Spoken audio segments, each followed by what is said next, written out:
Welcome to this explainer, everyone. Today, we are diving straight into a really critical provision of the Income Tax Act. Section 14 deals specifically with expenditure incurred in relation to income that does not form part of your total income.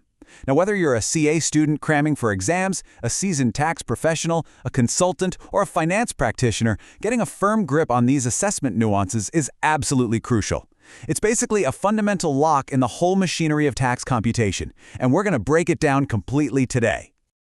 So, let's start with a little scenario. It's kind of the ultimate taxpayer fantasy, isn't it? The infamous double benefit.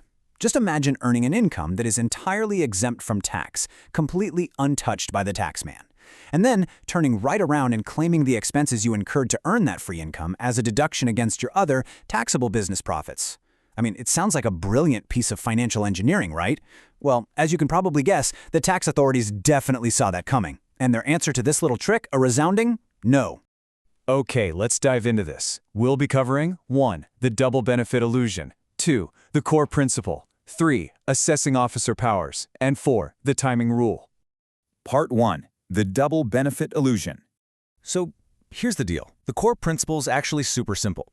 If an income is exempt from tax, the related expenditure simply cannot be claimed as a tax deduction. The logic here is pretty straightforward. You can't have your cake and eat it too. The taxpayer could not enjoy a double benefit of exempt income and deduction of related expenses. If you try claiming expenses for tax-free income against your taxable income, you're essentially just artificially lowering your tax burden through tax arbitrage. And the tax department? Yeah, they aren't going to let that slide. Moving right along to Part 2. The core principle. What we're looking at here is the actual official document from the Ministry of Finance, Government of India, outlining Section 14. Whenever we're dealing with complex tax computations, it is always best practice to ground our understanding directly in the bare act. This is the very document that dictates exactly how an assessee must prepare their accounts. Let's read the exact legal definition laid out in Section 14, subsection 1. It states very firmly, irrespective of anything to the contrary contained in this Act, for the purposes of computing the total income under this chapter, no deduction shall be allowed in respect of expenditure incurred by the assessee in relation to income which does not form part of the total income. Did you catch that powerful opening phrase, irrespective of anything to the contrary? That makes it an overriding provision. That means even if another section of the Income Tax Act tells you an expense is normally deductible, Section 14 overrides it the moment that expense is linked to exempt income.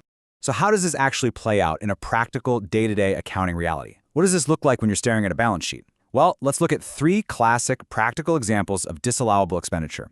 First up, interest paid on a loan used to invest in tax-exempt securities.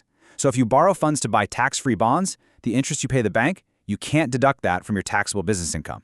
Second example, portfolio management expenses that you incurred specifically for earning exempt income. And third, any administrative expenses directly attributable to managing that exempt income. These are very real expenses, sure, but for tax purposes, they are completely disallowed. All right, Part 3. Assessing officer powers. Now, Section 14, subsection 2 perfectly anticipates taxpayer behavior. If the assessing officer, the AO, is not satisfied with the correctness of the assessee's claim regarding expenditure relating to exempt income, they are given specific powers to step in. This usually happens in 2 distinct situations.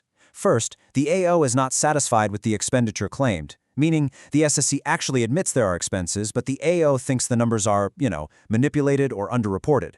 Or, second, and honestly this happens all the time, the AO is not satisfied with the claim that no expenditure was incurred.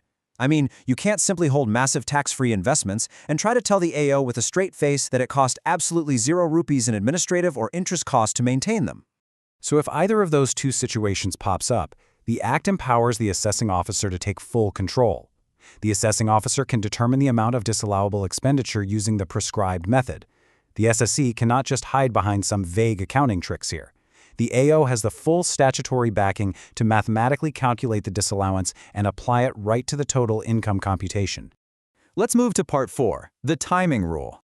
Okay, let's walk through a step-by-step professional example to see how Section 14, subsection 3 completely shuts down a very common timing loophole. Step 1. A company borrows funds during the tax year, incurring immediate interest expenses, right? Step 2. They take those borrowed funds and invest them in instruments capable of generating exempt income. Now, step 3. During that specific tax year, no exempt income is actually received. Maybe the bond doesn't mature until next year. So the taxpayer argues, hey, I have 0 exempt income this year, so Section 14 shouldn't apply to my expenses. Well, step 4. The law steps in. The provisions of this section apply even if exempt income has not actually accrued, arisen, or been received during the relevant tax year, provided expenditure has been incurred in relation to such exempt income. So even if your exempt income is delayed, your expenditure still attracts a disallowance right now. No loopholes here. To really wrap our heads around everything we've just covered, this quote perfectly summarizes the entire philosophy of Section 14. Tax-exempt income cannot generate tax-deductible expenditure. Section 14 effectively ensures that expenditure connected with exempt income is absolutely not allowed as a deduction. It prevents tax arbitrage, protects the tax base, and really reinforces the core principle that the costs associated with privileged, tax-free income are borne entirely by the assessee. They are not going to be subsidized by the government. Which brings us to a really critical point of reflection for your professional practice. Knowing that the assessing officer has the power to flat-out reject your claims, and knowing that even delayed exempt income triggers immediate disallowances under the timing rule, how are you going to scrutinize your next tax audit? Are you going to look a little closer at those administrative costs and interest payments? You absolutely should. The strict compliance demanded by Section 14 means there is absolutely 0 room for the double benefit illusion. Thank you so much for joining me in this explainer to decode Section 14. I highly encourage you to apply this rigorous perspective to all your future tax computations.